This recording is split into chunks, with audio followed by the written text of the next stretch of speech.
ব্রিক্সের সদস্য হতে মস্কোর সহায়তা চাইল ঢাকা। বাংলাদেশ রাশিয়া পররাষ্ট্রমন্ত্রী বৈঠক, জ্বালানি বাণিজ্য বিনিয়োগ নিয়ে আলোচনা। দিল্লিতে বিজিবি বিএসএফ সীমান্ত সম্মেলন শুরু। ভারতের পুশিন তৎপরতা দুদেশের সম্পর্ক পুনরুদ্ধারে নেতিবাচক প্রভাব ফেলবে শঙ্কা ঢাকার। এবারের বাজেট বাস্তবায়নের নতুন বাংলাদেশ দেখবে মানুষ। আশা মির্জা ফখরুলের মৌচাকে স্বেচ্ছাসেবক দলের বহিষ্কৃত নেতা খুন।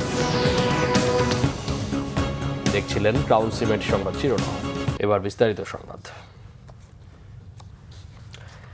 দ্বিপক্ষীয় সম্পর্ক ও বৈশ্বিক পর্যায়ে সহযোগিতা জোরদারে আগ্রহী বাংলাদেশ ও রাশিয়া।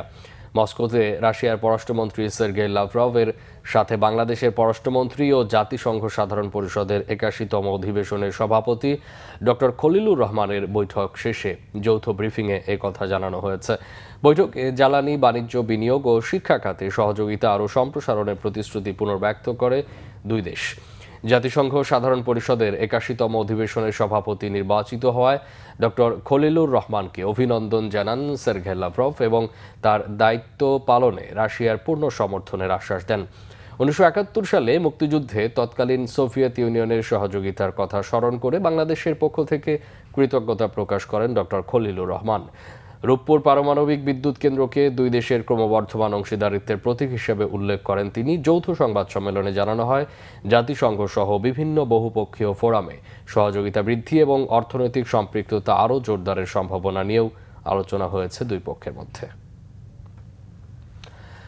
পুশিন ঘিরে চলমান পরিস্থিতি মোকাবেলায় দেশের সব সীমান্তে সতর্কতা বাড়িয়েছে বিজিবি। ঠাকুরগাঁওয়ের হরিপুরের মশালগাঁও সীমান্ত এলাকায় অবস্থানরত শিশুসহ ১১ জনকে প্রায় ৪৮ ঘণ্টা পর ভারতের অভ্যন্তরে সরিয়ে নিয়েছে ভারতীয় সীমান্তরক্ষী বাহিনী। বিজিবি জানিয়েছে, গত রাতে বিএসএফ শূন্যরেখায় অবস্থান করা ৩ জন পুরুষ, ৪ নারী ও ৪ শিশুকে ভারতের অভ্যন্তরে নিয়ে যায়। বর্তমানে তারা সীমান্তের শূন্যরেখার ওপারে রয়েছে। এর আগে গত শুক্রবার রাত ৩:৩০টার দিকে বিএসএফ এর পুশিনের চেষ্টার সময় বিজিবি ও স্থানীয়দের বাধায় ওই ১১ জন মশালগাঁও সীমান্তের শূন্যরেখায় আটকে পড়ে। তাদের মধ্যে একজন অন্তঃসত্ত্বা নারী ও কয়েকটি শিশু শূন্যরেখায় কয়েকদিন ধরে মানবেতর জীবনযাপন করছিলেন। বিষয়টি নিয়ে স্থানীয়দের মধ্যে উদ্বেগের সৃষ্টি হয়। বিজিবি জানিয়েছে, দেশের সব সীমান্তেই অনাকাঙ্ক্ষিত পরিস্থিতি মোকাবেলায় টহল ও নজরদারি বাড়ানো হয়েছে। সীমান্তে পুশিনের সম্ভাব্য ঝুঁকি মোকাবেলায় গোয়েন্দা তথ্য সংগ্রহ ও বিশ্লেষণের কার্যক্রম জোরদার করা হয়েছে। সার্বক্ষণিক পর্যবেক্ষণে আছে গুরুত্বপূর্ণ পয়েন্টগুলো। দিল্লিতে ভারত বাংলাদেশ সীমান্ত নিয়ে বিএসএফ বিজিবি মহাপরিচালক পর্যায়ের বৈঠক গুরুত্ব পেয়েছে পুশিন ইস্যু। এই বৈঠক চলবে ১১ জুন পর্যন্ত। ৫৭তম কনফারেন্সে বিজিবির নেতৃত্ব দিচ্ছেন ডিজি মেজর জেনারেল আফরুজ্জামান সিদ্দিকী এবং বিএসএফ এর নেতৃত্ব দিচ্ছেন বাহিনীর ডিজি প্রবীণ কুমার। ৪ দিনের কনফারেন্সে অনুপ্রবেশ সংক্রান্ত আলোচনা, নাগরিকদের উপর আক্রমণ, আন্তঃসীমান্ত অপরাধ, সীমান্তে কাঁটাতারের বেড়া দেওয়ার প্রক্রিয়া, বাংলাদেশের ভারত বিরোধী গোষ্ঠীগুলোর বিরুদ্ধে পদক্ষেপ সুনিশ্চিত করা, দুদেশের মধ্যে পারস্পরিক সম্পর্কের উন্নতি নিয়ে আলোচনা হবে বলে ধারণা করা হচ্ছে। পররাষ্ট্র প্রতিমন্ত্রী শামা ওবায়দ বলেছেন, সীমান্তে ভারতের বিএসএফ এর পুশিন কোনোভাবেই মেনে নেওয়া হবে না। ঢাকা দিল্লির সম্পর্ক পুনরুদ্ধার প্রচেষ্টায় পুশিন ইস্যু নেতিবাচক প্রভাব ফেলবে বলে মনে করেন তিনি। এ ব্যাপারে ভারতকে চিঠি দেওয়া হয়েছে বলেও জানান প্রতিমন্ত্রী। পররাষ্ট্র মন্ত্রণালয়ে সাংবাদিকদের এসব কথা বলেন শামা ওবায়দ। জানান, সীমান্ত এলাকায় বিজিবি শক্ত হাতে পুশিন চেষ্টা সামাল দিচ্ছে। কোনোভাবেই সরকার এই চেষ্টা মেনে নেবে না বলেন। দুদেশের মধ্যে নাগরিক ফেরত পাঠানোর জন্য একটা মেকানিজম আছে, ভারতকে এই মেকানিজম ফলো করতে হবে বলে জানান তিনি। এদিকে রাজধানীর সিডাপ মিলনায়তনে বিশ্ব শান্তি রক্ষায় বাংলাদেশিদের অবদান নিয়ে আলোচনার আয়োজন করে defence journalist association of Bangladesh DJAB. এতে অংশ নিয়ে পররাষ্ট্র প্রতিমন্ত্রী বলেন, দেশের কূটনৈতিক সাফল্য অর্জনে বাংলাদেশের শান্তিরক্ষীরা গুরুত্বপূর্ণ ভূমিকা পালন করছে। জাতিসংঘ শান্তিরক্ষী বাহিনীতে বাংলাদেশের অংশগ্রহণ সফট পাওয়ার হিসেবে কাজ করছে বলে মন্তব্য করেন শামা ওবায়দ। আগামী বাজেট বাস্তবায়নের মধ্য দিয়ে নতুন বাংলাদেশ করতে দেখবে দেশের মানুষ, এমন আশাবাদ ব্যক্ত করেছেন স্থানীয় সরকার মন্ত্রী মির্জা ফখরুল ইসলাম আলমগীর। সন্ধ্যায় রাজধানীর বৌদ্ধ মন্দিরে শহীদ রাষ্ট্রপতি জিয়াউর রহমানের ৪৫তম শাহাদাত বার্ষিকী উপলক্ষে আলোচনা সভায় কথা বলেন তিনি। অভিযোগ করেন, একটি গোষ্ঠী দেশকে অন্য খাতে নিয়ে যেতে চায়, সাম্প্রদায়িক রাষ্ট্র বানাতে চায়। ক্ষমতায় আসার পর থেকেই প্রধানমন্ত্রী তারেক রহমান যুগান্তকারী সিদ্ধান্ত নিয়েছেন, সামনে থেকে নেতৃত্ব দিয়েছেন বলে উল্লেখ করেন মির্জা ফখরুল। এ সময় তিনি শহীদ রাষ্ট্রপতি জিয়াউর রহমানের স্মৃতিচারণ করে বলেন, বাংলাদেশকে তিনি একটি রেইনবো নেশন হিসেবে গড়ে তুলতে চেয়েছিলেন। তিনি বেঁচে থাকলে দেশ আরও এগিয়ে যেত। এর আগে আলোচনার শুরুতে শহীদ রাষ্ট্রপতি জিয়াউর রহমানের আত্মার শান্তি কামনা করে প্রার্থনা করা হয়। আমরা একটা অসাম্প্রদায়িক বাংলাদেশ তৈরি করতে চাই। একটা গোষ্ঠী মাথাচাড়া দিয়ে উঠছে, এ ব্যাপারে আমাদেরকে সকলকে সচেতন থাকতে হবে। তারা ধর্মের নাম করে তারা বিভাজন সৃষ্টি করতে চায়, এটা আমরা হতে দিতে পারি না। আগামী 11 তারিখে বাজেট হবে। আমরা অত্যন্ত আশাবাদী যে এই বাজেটের মধ্যে দিয়ে আমরা দেখব যে একটা নতুন বাংলাদেশকে গড়ে তুলবার জন্য নতুনভাবে পদক্ষেপ নেওয়া হচ্ছে।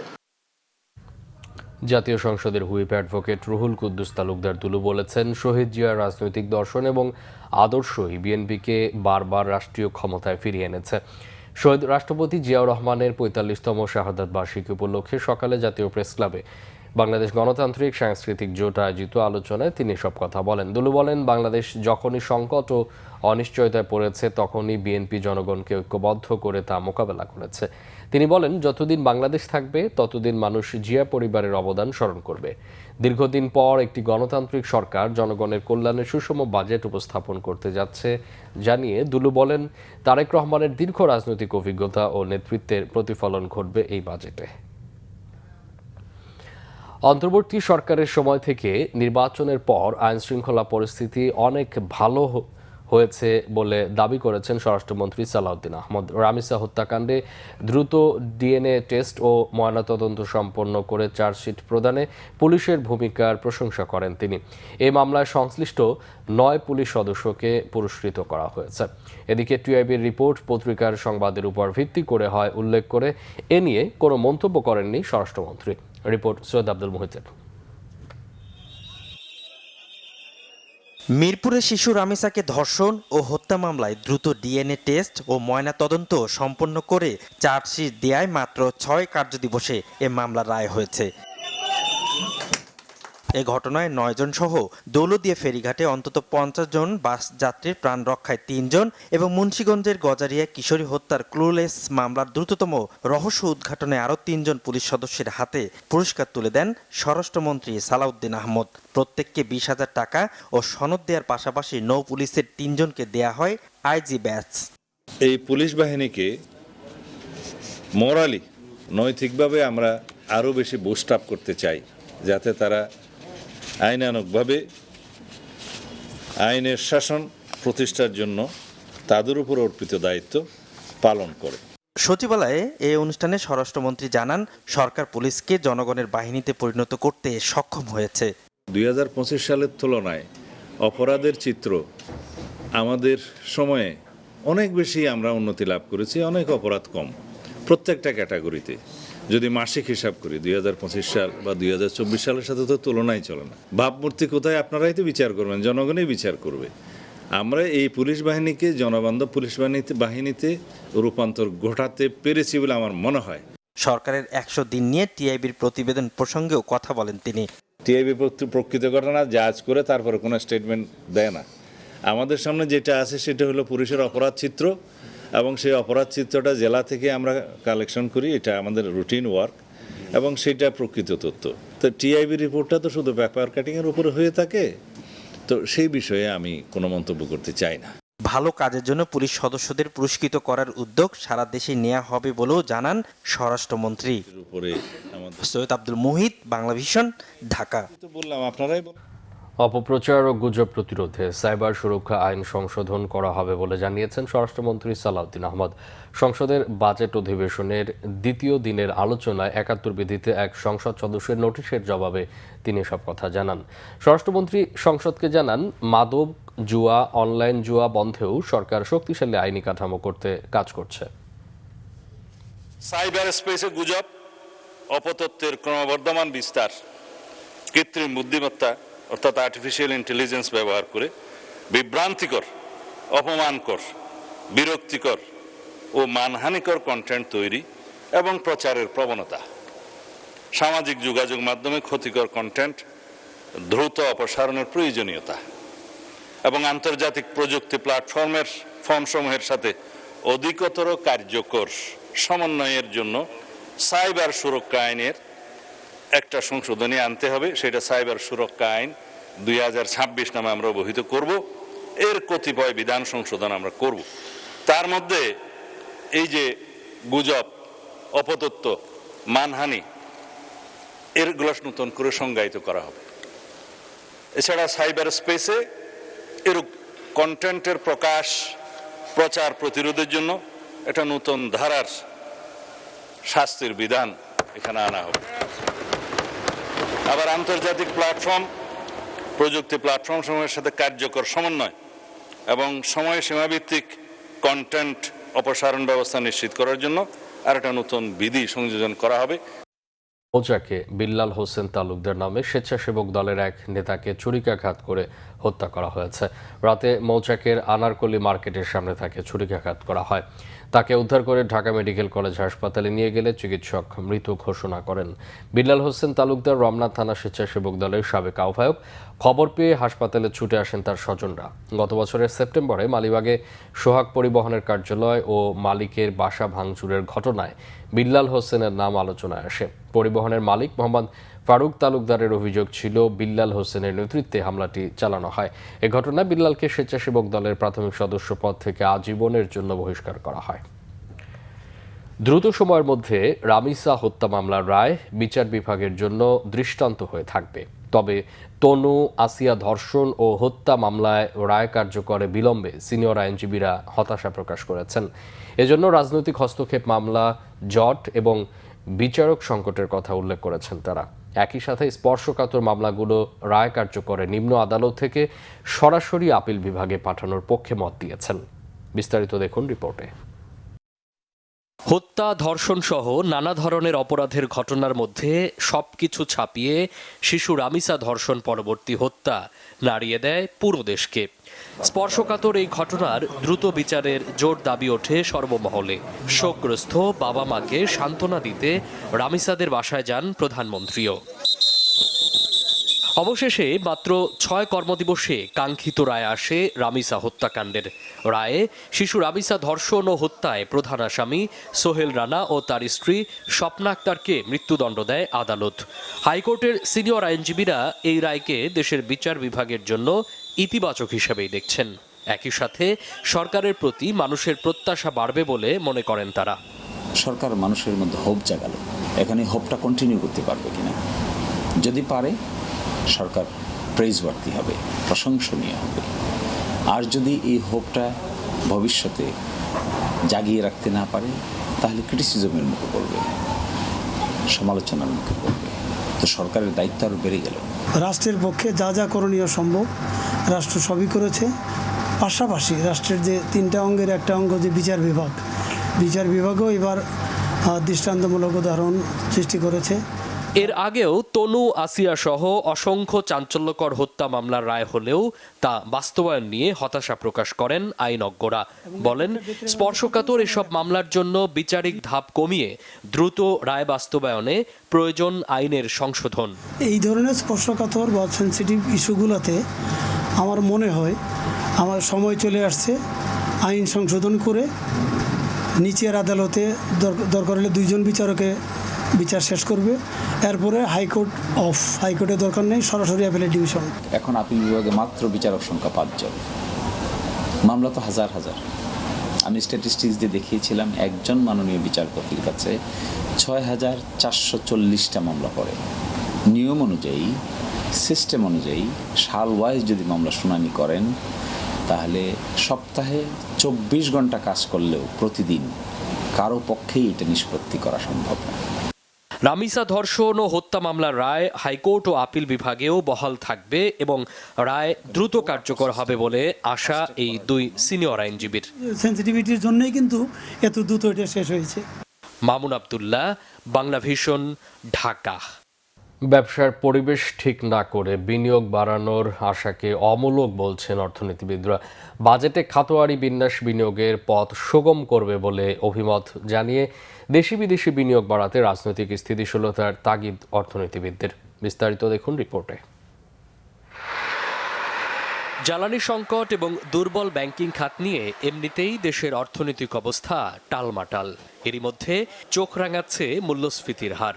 বাংলাদেশ পরিসংখ্যান ব্যুরোর তথ্য বলছে, মে মাসে মূল্যস্ফীতি বেড়ে দাঁড়িয়েছে 9.42%, যা গেল 16 মাসের মধ্যে সর্বোচ্চ। নানা অসন্তোষের মধ্যেই পেশ হতে যাচ্ছে প্রায় 9,38,000 কোটি টাকার 56তম বাজেট, যেখানে মূল্যস্ফীতি লক্ষ্যমাত্রা 7.5%। এই বাস্তবতায় বিনিয়োগ ও কর্মসংস্থান বাড়াতে উৎপাদনশীল খাতে সুদের হার নির্দিষ্ট করে দেওয়ার তাগিদ অর্থনীতিবিদদের।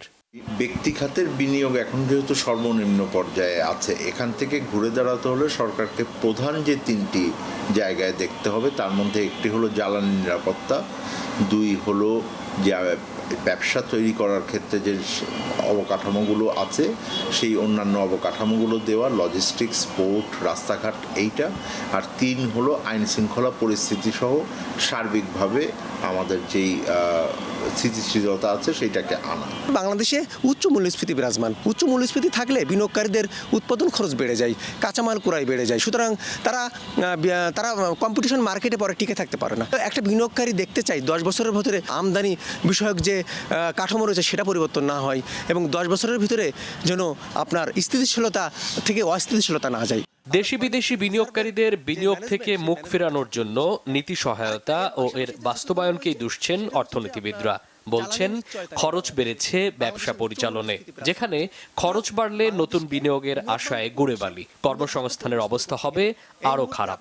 দেশীয় উদ্যোক্তাদের জন্য হোক এবং বিদেশি উদ্যোক্তাদের জন্য হোক, সবার জন্য যদি বিনিয়োগ বান্ধব পরিবেশ এই মুহূর্তে যদি আমি সৃষ্টি করতে চাই, আমার ফরেন এক্সচেঞ্জ রিজার্ভ ম্যানেজমেন্ট আমাকে ঠিক রাখতে হবে। 3 নম্বর কথা হলো যে আমার প্রশাসনিক সংস্কার করতে হবে, যেখানে আমলাতান্ত্রিক জটিলতা রয়েছে। সার্বিকভাবে অর্থনৈতিক সংস্কার, এটা আমার ব্যাংক খাত থেকে শুরু করে কর ব্যবস্থা থেকে পর্যন্ত সব জায়গাতেই কিন্তু এই সংস্কার কার্যক্রমগুলো আগাচ্ছে কিনা সেইটাও বিনিয়োগের কনফিডেন্স তৈরি করবে।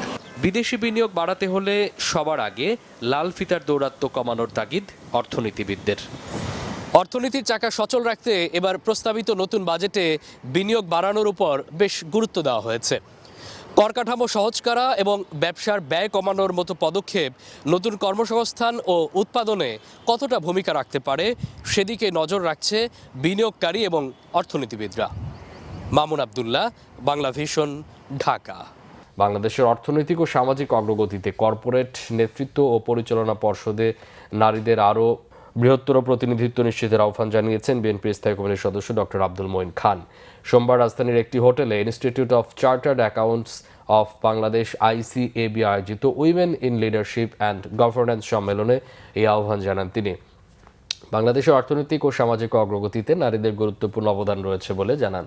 সম্মেলনে অংশ নেন পেশাজীবী নারীদের পাশাপাশি নীতি নির্ধারক, কর্পোরেট নেতৃত্ব, পর্বতারোহী নিয়ন্ত্রক সংস্থার প্রতিনিধি, উন্নয়ন সহযোগী এবং দেশের শীর্ষস্থানীয় পেশাজীবী সংগঠনগুলোর প্রতিনিধিরা। এ সময় মূল প্রবন্ধে বাংলাদেশের প্রথম নারী practising chartered accountants Akter Sanjida Kashem ICAB gender dashboard এবং উইমেন অন বোর্ডস জরিপের তথ্য উপস্থাপন করে এই ক্ষেত্রে অর্জিত অগ্রগতি ও চ্যালেঞ্জগুলো তুলে ধরেন। হামে মৃত্যু হয়েছে আরও 8 শিশুর।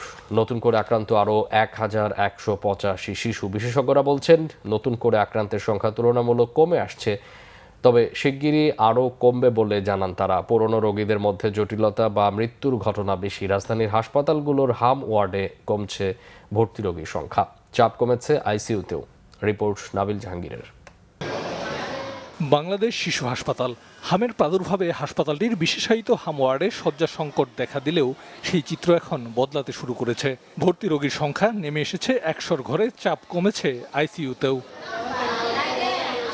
নতুন করে হাম রোগীর সংখ্যা কমে এলেও পুরনোদের অনেকে সেরে ওঠার পর নিউমোনিয়া, শ্বাসকষ্ট ও ডায়রিয়ার মতো জটিলতায় আক্রান্ত হয়ে আবারও হাসপাতালে ভর্তি হচ্ছে।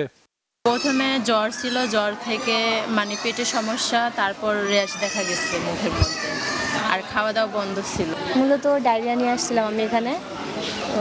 প্রথমে এখানে দ্বিতীয় তলায় 3 দিন ছিলাম, তারপর থেকে ওর হাম হয়ে গেছে। হাম হওয়ার পর আমাদেরকে এখানে হামের ওয়ার্ডে দেওয়া হয়েছে। এখানে আসতে 4 দিন। 4-5 দিন ধরে জ্বর ছিল। গত শনিবার থেকে হচ্ছে ওর হচ্ছে মানে শরীর চোখের ভিতরে কেমন গোটা গোটা দেখা যাচ্ছে, লাল লাল, তার শরীরে হ্যাঁ, তার জিহ্বাতে দেখা যাচ্ছে। পরবর্তীতে আমরা ডাক্তারের সঙ্গে আলাপ করলাম, ডাক্তারে বলে যে আপনি হসপিটালে আসেন। বিশেষজ্ঞরা বলছেন, টিকা গ্রহণকারী এবং হাম আক্রান্ত শিশুদের প্রতিরোধ ক্ষমতা গড়ে ওঠায় 4 থেকে 6 সপ্তাহের মধ্যে এর প্রাদুর্ভাব নিয়ন্ত্রণে চলে আসবে।